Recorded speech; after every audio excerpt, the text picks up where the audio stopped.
Today on Growing Crazy with Jeanette, we're going to reintroduce everybody to you, all my plants and bonsais, and then we are also going to go through a history lesson on some of them and find out some interesting and fun facts. So here we go!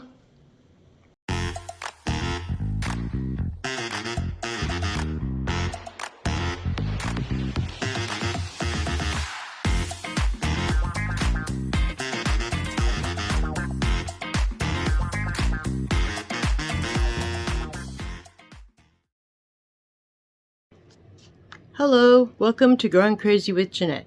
I'm Jeanette, and I'm crazy. So I figured today we could go over the history of some of these plants that I have and find out some interesting facts. So here we go. We will start over here with the Chinese elm bonsai. This little beauty has a nice mottled trunk.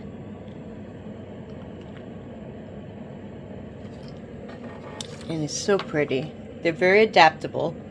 They have small leaves which allow it to be shaped easily. The bark and trunk, as it grows, develops a unique mottled pattern, adding character to it. They're drought tolerant, but they need a consistent watering schedule to keep it healthy. Can thrive both indoors and outdoors. And it's known for its vigorous growth, so it responds well to pruning and shaping. Outdoor bonsai, Chinese elm, their leaves develop color in the fall. So that's pretty neat. Then over here, my friendship plant, Lily. Oh, and by the way, that was Sigsbee, the Chinese elm. But the friendship plant from my friend Elise for my birthday is named Lily. It's also known as Pilea involucrata. It's native to Central and South America. It's known for its rapid propagation, making it easy to share with friends, hence the name the friendship plant. Little coin-shaped leaves, and it has low maintenance. You only need to water it about once a week. So that's good. And then a jade bonsai. We have one right here. Let me turn the lights on for it. Pretty lights. Okay, the jade is native to South Africa.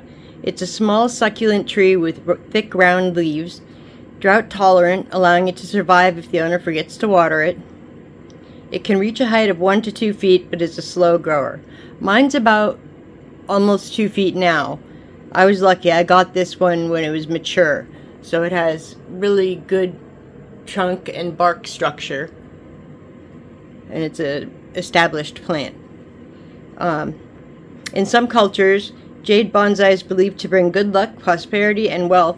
It's often associated with positive energy and is considered a symbol of longevity and harmony. It's an indoor plant, and it can be propagated through either leaf cuttings or stem cuttings. Next, we have May and Pinocchio and Agatha.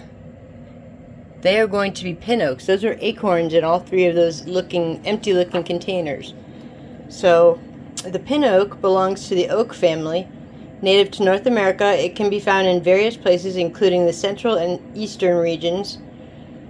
It prefers full sun and partial shade, represents strength, endurance, and longevity, and it's able to withstand harsh weather, making it a symbol of stability and steadfastness.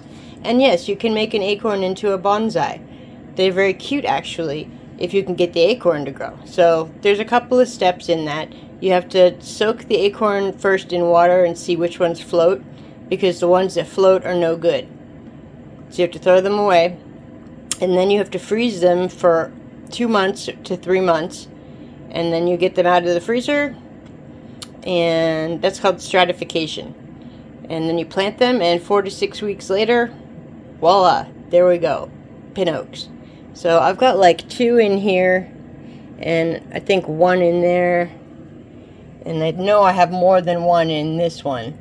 So hopefully we have good chances of having things come up. I just have to wait now. Now, the spider plant. We have 7 of them. This is Elsie. These are Fred and Wilma right here, because this little one is Wilma, and the big spider plant is Fred. Another spider plant, Richard Timothy, because it has shamrocks in it from my dad's funeral. That was 17 years ago, so those are kind of old. Surprised I kept them alive this long. Suki, another one. Oso it's a staghorn fern in the center, but it also has tons of spider plants in it. I just planted them.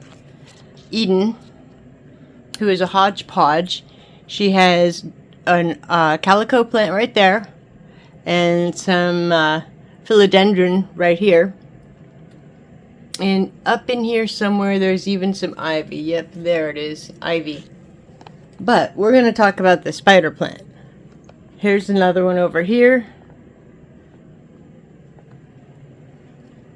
The Chlorophytum commoson, also known as the spider plant, is native to South Africa. It's used as a ground cover.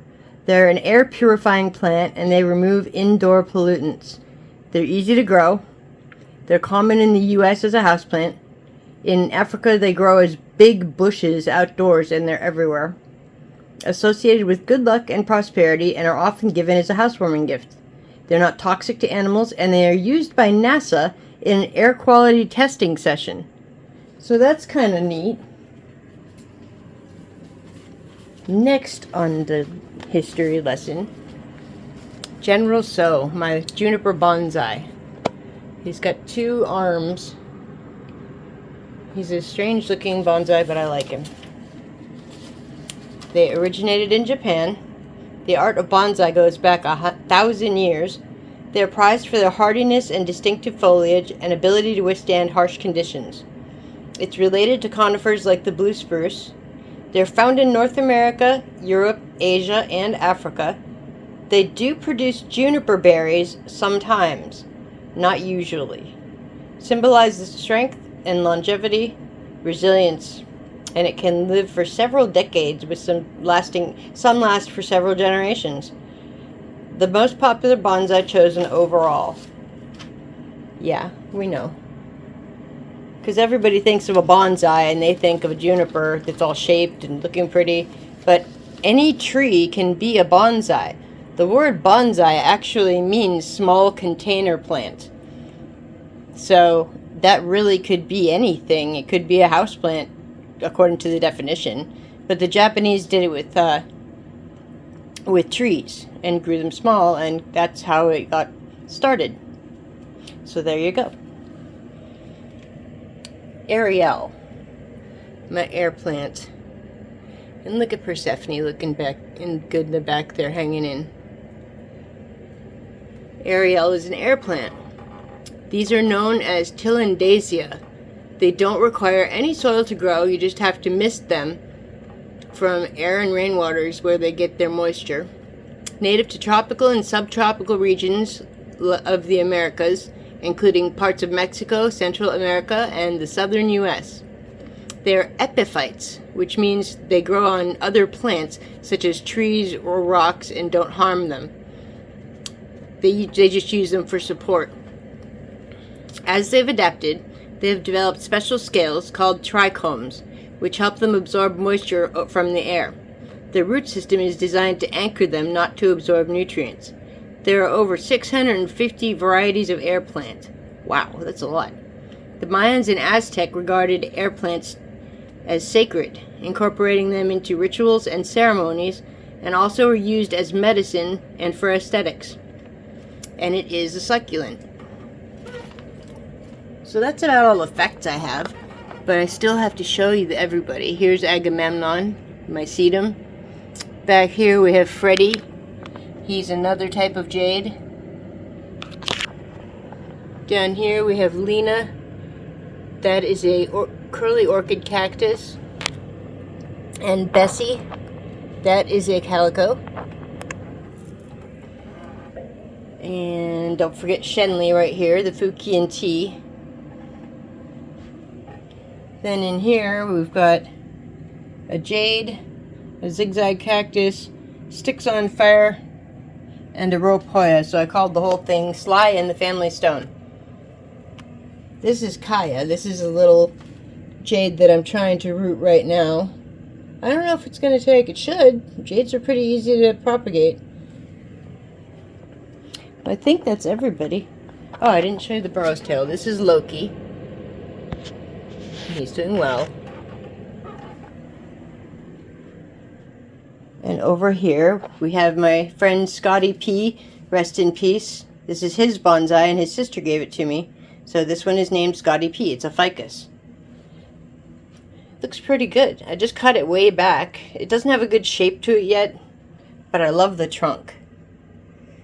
It's kind of weird looking because it only has little tiny stems coming out of it. The main trunk was cut, and I didn't do that. So, but he's living. Then over here we have a water plant, peace lily. Underneath here you can see he's all water, just roots and some decorative ornaments in there. I've got to add a little water today. This crazy begonia, this is Esther. She decided to bloom after we brought her in and saved her from the cold. So that's cool. I fertilized her and then she bloomed. She did have pink flowers, but now they're white and pink. So I'm assuming that you're not supposed to fertilize in begonia because they don't need it and they turn white. So lesson learned. Josephine. This is my great-grandmother's snake plant. This sucker has been around my entire life, which is 52 years, plus into her life about 30. So this thing is really, really old. But that's okay. I put the little footsteps thing in there and decorated her. And she looks pretty, and she has some new growth coming in right here. You can look down inside and see. The new growth is always kind of a white color, so you can really tell. And they're not as tall, obviously. But I think that's about it. Oh, we know what? We can go and we can see the, let me show you the poinsettia, because it's Christmas time. Here's our tree. Here's my dog. There, the Christmas tree is on. There's the tree. It looks good. Here's the poinsettia. Very pretty. I even like the container. It's like jute. It looks pretty. Good choice, Pete. My friend Pete and Jen brought this. So that's it. Well, it was nice talking to you, and I hope you enjoyed the little history lesson and introductions to everybody. Again, doesn't hurt to repeat it, because every so often there are new people watching, and they want to know what names are of plants, or what to call them, or things about them. So I filled in the information, hopefully. So I'll see you another time on the flip side. Love ya. Bye.